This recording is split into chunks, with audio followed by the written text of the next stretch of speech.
ਸਾਡੇ ਵੀਰ ਭਾਈਜਾਨ ਹਾਂਜੀ ਐਡਾ ਵੱਡਾ ਤੁਸੀਂ ਮੇਲਾ ਲਾਇਆ ਜੀ ਤੇ ਮੇਲਾ ਮਹਿਮਾਨਾਂ ਤੋਂ ਬਗੈਰ ਬਿਲਕੁਲ ਅਧੂਰਾ ਰਹਿ ਜਾਂਦਾ ਹੈ ਪੋਸੀਬਲ ਨਹੀਂ ਹੈ ਜੀ।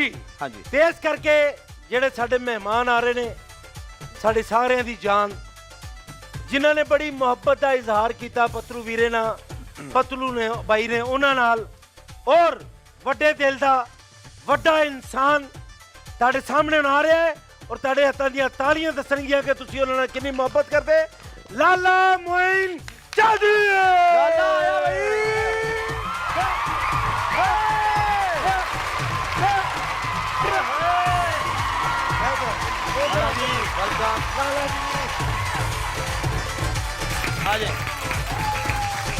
अस्सलामुअलैकुम लाला जी। वालेकुम सलाम। पतलू वीरा ते लाला मोइन 1122 एक ही चीज है, इको चीज एक कोई चीज कोई टेंशन नहीं जिथे भी कोई मसला होवे दोनों इंज ही पहुंचते रहे जिस तरह 1122 पहुंचती है। मैं क्या कह ਰਿਹਾ ਨੇਰੀ ਚ ਛੱਪਰ ਆਂਦੇ ਨੇ ਕਹਿ ਰਹੇ ਨੇ 1122 ਜਿਹਦੇ ਤੇ ਤੁਹਾਨੂੰ ਪਾ ਕੇ ਖੜਨਾ भाई देख लो ये साहब ते मेरे को ही है ਅੱਲਾ ਚਲੋ ਠੀਕ। लेकिन लाला जी ये मोहब्बत जड़ी है ये तुसी ते पतलू वीरा और मैं अगे क्या 1122 ਤੇ ਤੁਸੀਂ ਵੀ ਬੜੀ ਮੁਹੱਬਤ ਦਾ ਇਜ਼ਹਾਰ ਕੀਤਾ ਔਰ ਅੱਗੇ ਅਸੀਂ ਇਹ ਸ਼ੋਅ ਨੂੰ ਬਹੁਤ ਅੱਗੇ ਲੈ ਕੇ ਜਾਣਾ ਤੇ ਤੁਹਾਡੇ ਸਾਥ ਹੀ ਸਾਨੂੰ ਇਨਸ਼ਾਅੱਲਾ ਇਹ ਪਾਕਿਸਤਾਨ ਦਾ ਸਭ ਤੋਂ ਟੌਪ ਦਾ ਸ਼ੋਅ ਹੋਏਗਾ। ਇਹ ਮੇਰੀ ਦੁਆ ਵੀ ਹੈ ਤੇ ਮੈਂ ਇਹਦੇ ਨਾਲ ਵੀ ਹਾਂ। ਲਾਲਾ ਜੀ ਪਲੀਜ਼ ਇਹ ਮੇਰਾ ਉਹ ਲਾਲਾ ਹੈ ਜਿਹਦੇ ਵਿੱਚ ਮਿਸਟਰ ਪਤਲੂ ਬਣਾਉਣ ਦਾ 150% ਹੱਥ ਹੈ। ਤਾਲੀਆਂ। ਤੇ ਇਹ ਮੇਰਾ ਉਹ ਭਰਾ ਆ ਕਿ ਜਿਹਦੇ ਨਾਲ ਮੈਂ ਹਰ ਵੇਲੇ ਖੜਾ ਹਾਂ ਔਰ ਮੇਰੇ ਉਹ ਭਰਾ ਨੇ ਜਿਨ੍ਹਾਂ ਨੇ 22-23 ਸ਼ੇਰ ਮੈਨੂੰ ਵੀ ਮਾਰੇ ਨੇ। ਲਾਲਾ ਜੀ ਪਲੀਜ਼ ਬੈਠੇ। ਇਹ ਸਾਡੇ ਗੈਸਟਾਂ ਦੀ ਜੀ ਬਿਲਕੁਲ ਇਹ ਗੱਡੀ ਨੂੰ ਲਕੀਰ ਨਹੀਂ ਮਾਰਨੀ ਬਾਕੀ ਜੋ ਕੁਝ ਮਰਜ਼ੀ ਠੀਕ ਹੈ ਜੀ। ਭਾਈ ਲਾਲਾ ਜੀ ਆਏ ਨੇ ਅਗਲੀ ਗੇਮ ਵੀ ਸ਼ੁਰੂ ਮੋਟਰਸਾਈਕਲ ਦੀ ਹੋਣੀ ਚਾਹੀਦੀ ਹੈ ਤੇ ਸ਼ੋਰ ਤੋਂ ਪਤਾ ਲੱਗੇਗਾ। ਮੈਂ ਕਹਿੰਦਾ ਕਿ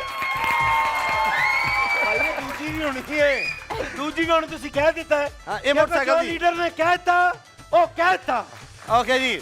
ਲੇਕਿਨ ਅਸੀਂ ਆਪਣੇ ਪਹਿਲੇ ਦੋ ਮਹਿਮਾਨ ਅਸੀਂ ਬੁਲਾ ਲਈਏ ਭਾਈ ਜੀ ਮੈਂ ਕਹਿੰਦਾ ਮਹਿਮਾਨਾਂ ਦੇ ਨਾਲ ਫਿਰ ਗੇਮਾਂ ਸ਼ੁਰੂ ਹੋ ਠੀਕ ਹੈ। ਜਾਣਗੀਆਂ। ਸਾਡੇ ਬਹੁਤ ਹੀ ਪਿਆਰੇ ਬੱਬਰ ਸ਼ੇਰ ਚੀਤੇ ਮੇਰੇ ਜਿੰਨ ਜਾਨ ਸੁਪਰਸਟਾਰ ਮੇਰੇ ਉਸਤਾਦਾਂ ਚ ਉਹਨਾਂ ਦਾ ਸ਼ੁਮਾਰ ਹੁੰਦਾ ਹੈ ਬਹੁਤ ਹੀ ਗ੍ਰੇਟ ਇਨਸਾਨ ਨੇ ਉਹ ਤੀਸਰੇ ਨੰਬਰ ਤੇ ਆਉਣਗੇ। ਮੈਂ ਆਪਣੇ ਪਿਆਰੇ ਮਜ਼ਾਜ ਨਿਊਜ਼ ਦੇ ਹੈਡ ਜਿਹੜੇ ਉਹਨਾਂ ਨੂੰ ਚਲਾ ਰਹੇ ਨੇ ਬਹੁਤ ਹੀ ਗ੍ਰੇਟ ਇਨਸਾਨ ਉਹ ਕਹਿੰਦੇ ਨਾ ਧਰਮਵੀਰ ਦੀ ਜੋੜੀ ਇਹ ਮੈਂ ਜੋੜੀ ਇਕੱਠੀ ਬੁਲਾਵਾਂਗਾ ਭਰਪੂਰ ਤਾੜੀਆਂ ਚ ਸ਼ਾਕਿਰ ਭਾਈ ਤੇ ਮੁਰਬਾ।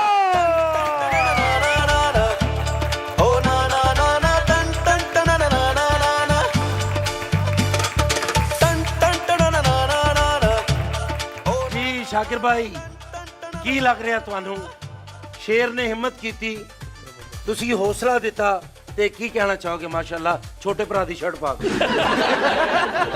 15-20 ਸਾਲ ਹੋ ਗਏ ਨੇ ਮੀਡੀਆ ਇੰਡਸਟਰੀ ਲੇਕਿਨ ਕਿਸੇ ਸੈਟਲਾਈਟ ਚੈਨਲ ਦੇ ਵੀ ਸ਼ੋਅ ਇਤਨੇ ਖੂਬਸੂਰਤ ਮੈਂ ਨਹੀਂ ਦੇਖੇ। ਕ੍ਰੈਡਿਟ ਤੁਸੀਂ ਦੋਵਾਂ ਨੂੰ ਜਾਣਦਾ ਹੈ ਕਿ ਤੁਸੀਂ ਦੋਵਾਂ ਦੀ ਜੋੜੀ ਮਿਲੀ ਔਰ ਜਿਹੜਾ ਇਹ ਮਾਹੌਲ ਬਣਿਆ ਬੜੇ ਬੜੇ ਚੈਨਲਸ ਦੇ ਸ਼ੋਅ 'ਚ ਗਏ ਆ ਇਹ ਮਾਹੌਲ ਨਹੀਂ ਹੈ ਸੋ credit goes to you both.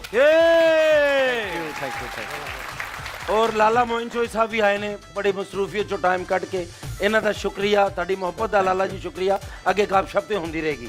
King of comedy जनाब हमारे कैसर पिया साहब और हमारे मजाज न्यूज़ के CEO अंसर जट साहब आपको मैं मुबारकबाद पेश करता हूँ कि आपने इतना खूबसूरत ज़बरदस्त किस्म का ये स्टेज जो है ना वो उसको चला रहे हैं। तो जैसे मजाज न्यूज़ ने बहुत ही कलील वक्त में इस्लामाबाद में बल्कि पूरे मुल्क में जो है ना अपनी जड़ें मजबूत की है आपका तावन रहेगा तो इंशाल्लाह हम मजाज इंटरटेनमेंट और साथ जो मजाज स्पोर्ट्स है इंशाल्लाह हम उसको भी इसी तरह 4 चांद लगाएंगे इंशाल्लाह। वैसे शाकिर भाई ਇਹ ਤੁਸੀਂ ਰਾਤ ਦੇ ਟਾਈਮ ਐਨਕਾਂ ਕਿਉਂ ਲਾਈਆਂ ਜੇ? ਕਿਆ ਬੰਦਾ ਲੀਡਰ ਦੇ ਸ਼ੋਅ 'ਚ ਆਵੇ ਤੇ ਕਾਪੀ ਤਾਂ ਕਰੇ ਥੋੜਾ ਜਿਹਾ ਭਾਜੀ ਕਾਪੀ ਭਾਵੇਂ 8 ਗਲਾਸਿਸ ਲਾ ਕੇ ਆ ਜੋ ਲੀਡਰ ਇੱਕੋ ਹੀ ਹੈ ਤੁਸੀਂ ਬੈਠੋ ਪਲੀਜ਼। ਸ਼ਾਕਿਰ ਭਾਈ ਮੈਂ ਆਪਣੇ ਇਸ ਸ਼ੋਅ ਦੇ ਆਖਰੀ ਮਹਿਮਾਨ ਸਾਡੇ ਵੱਡੇ ਭਰਾ ਜਿਨ੍ਹਾਂ ਦਾ ਸ਼ੁਮਾਰ ਮੇਰੇ ਉਸਤਾਦਾਂ 'ਚ ਨੇ ਓਏ ਹੋਏ ਹੋਏ ਜਿਨ੍ਹਾਂ ਦੀਆਂ ਸੱਚੀ ਮੁੱਚੀ ਜਦੋਂ ਮੈਂ ਫੀਲਡ 'ਚ ਆਇਆ ਨਾ ਪਤਲੂ ਵੀਰੇ ਜੀ ਤੇ ਉਹ ਵਾਹਦ ਆਦਮੀ ਨੇ ਜਿਨ੍ਹਾਂ 'ਚ ਇਰਸ਼ਾਦ ਕਮਾਲ ਸਾਹਿਬ ਗੁਫੂਰ ਕੋਡੂ ਸਾਹਿਬ ਔਰ ਜਿਨ੍ਹਾਂ ਨੂੰ ਮੈਂ ਬੁਲਾ ਰਿਹਾ ਮੈਂ ਇਹਨਾਂ ਦੀਆਂ ਜੁੱਤੀਆਂ ਬੈਗ ਫੜੇ ਹੁੰਦੇ ਸਨ ਤੇ ਅੱਲਾ ਦੀ ਮਿਹਰਬਾਨੀ ਨਾਲ ਇਹਨਾਂ ਨੇ ਮੈਨੂੰ ਗਾਈਡ ਕੀਤਾ ਹੈ। ਤੁਹਾਡੀ ਭਰਪੂਰ ਤਾਲੀਆਂ 'ਚ ਮੇਰੇ ਉਸਤਾਦਾਂ ਦੇ ਵਿੱਚ ਸ਼ਮਾਰ ਅਹਿਮਦ ਰੰਗੀਲਾ ਸਾਹਿਬ।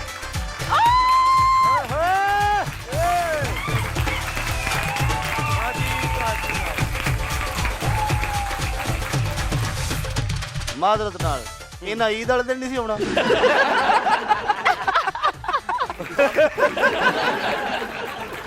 ਸਭ ਤੋਂ ਪਹਿਲਾਂ ਤਾਂ ਮੈਂ ਪਤਲੂ ਸਾਹਿਬ ਨੂੰ ਔਰ ਕੈਸਰ ਪੀਆ ਸਾਹਿਬ ਨੂੰ ਔਰ तमाम ਟੀਮ ਨੂੰ ਮੁਬਾਰਕਬਾਦ ਦਿੰਦਾ ਕਿ ਉਹਨਾਂ ਨੇ ਐਡੇ ਕਸ਼ਟ ਵਾਲੇ ਦੌਰ ਦੇ ਵਿੱਚ ਉਹਨਾਂ ਨੇ ਐਡੀ ਸੋਹਣੀ ਰੌਣਕ ਲਾਈ ਹੈ। ਮਾਸ਼ਾਅੱਲਾ। ਔਰ ਸਾਡੇ ਉਸਤਾਦਾਂ ਦਾ ਵੀ ਇਹ ਕਹਿਣਾ ਹੈਗਾ ਕਿ ਜਿਹਨੂੰ ਅੱਲਾ ਨੇ ਇੱਜ਼ਤ ਦਿੱਤੀ ਹੈ ਤੁਸੀਂ ਉਹਦੀ ਇੱਜ਼ਤ ਕਰਨੀ, ਉਹਦੀ ਰਿਸਪੈਕਟ ਕਰਨੀ ਹੈ। ਤੇ ਪਤਲੂ ਸਾਹਿਬ ਤੇ ਇਸ ਟਾਈਮ ਅੱਲਾ ਦੀ ਲਾਈਟ ਸੈੱਟ ਹੈ। ਇੰਨੀ ਦੁਨੀਆ ਇਹਨਾਂ ਨੇ ਇਕੱਠੀ ਕਰ ਲਈ, ਬੜੀ ਗੱਲ ਹੈ। ਕੀ ਵੇਖ ਰਹੇ ਹੋ? ਮੈਂ ਆਪਣਾ ਪਜਾਮਾ ਪਾਇਆ। ਇੱਕ ਵਾਰੀ ਖੰਗ ਲਓ। ਮੇਰੀ ਆਵਾਜ਼ ਇਹੋ ਜੀ। ਅੱਛਾ ਠੀਕ ਹੈ। ਤੇ ਬਹੁਤ ਮੈਨੂੰ ਖੁਸ਼ੀ ਹੋਈ ਹੈ ਕਿ ਇੰਨੀ ਰੌਣਕ ਕੈਸਰ ਪੀਆ ਸਾਹਿਬ ਨੇ ਔਰ ਪਤਲੂ ਸਾਹਿਬ ਨੇ ਲਾਈ ਹੈ। ਔਰ ਮੇਰੀ ਦੁਆ ਹੈ ਕਿ ਇਹ ਸ਼ੋਅ ਜਿਹੜਾ ਹੈ ਇਹ ਜਿਵੇਂ ਉਹ ਦੂਸਰਾ ਸ਼ੋਅ ਹੈ, ਉਹ ਨਾਮ ਨਹੀਂ ਮੈਂ ਉਹਦਾ ਲਵਾਂਗਾ, ਉਹਦੇ ਨਾਲੋਂ ਵੀ ਅੱਗੇ ਜਾਏ। ਇਨਸ਼ਾਅੱਲਾ ਉਹ ਵੀ ਸਾਡਾ ਆਪਣਾ ਹੈ ਜੀ। ਹਾਂਜੀ। ਉਹ ਵੀ ਸ਼ੋਅ ਸਾਡਾ ਆਪਣਾ ਹੀ ਹੈ ਜੀ। ਬਿਲਕੁਲ ਬਿਲਕੁਲ ਸਾਡਾ ਵੀਰ। ਔਰ ਬਹੁਤ ਸ਼ੁਕਰੀਆ ਭਾਈ, Thank ਪਲੀਜ਼ you। ਤੁਸੀਂ ਤਸ਼ਰੀਫ ਰੱਖੋ ਜੀ। ਭਾਈ ਹੁਣ ਤੁਸੀਂ ਕੀ ਚਾਹੁੰਦੇ ਜੀ? ਅਸੀਂ ਇਹ ਚਾਹੁੰਦੇ ਹਾਂ ਹੁਣ ਜਿਹੜੀ ਵੀ ਗੇਮ ਹੋਵੇ ਮੋਟਰਸਾਈਕਲ ਤੋਂ ਥੱਲੇ ਨਾ ਹੋਵੇ। ਮੈਂ ਕਹਿੰਦਾ ਮੇਰਾ ਤੁਹਾਡਾ ਜੱਜ ਜਿੰਨੀਆਂ ਵੀ ਗੇਮਾਂ ਹੋਣਗੀਆਂ ਹਾਂਜੀ। ਸਾਰੀਆਂ ਮੋਟਰਸਾਈਕਲਾਂ ਦੀਆਂ ਹੋਣਗੀਆਂ। ਕਲੈਪਿੰਗ ਚਲੇ ਜੀ।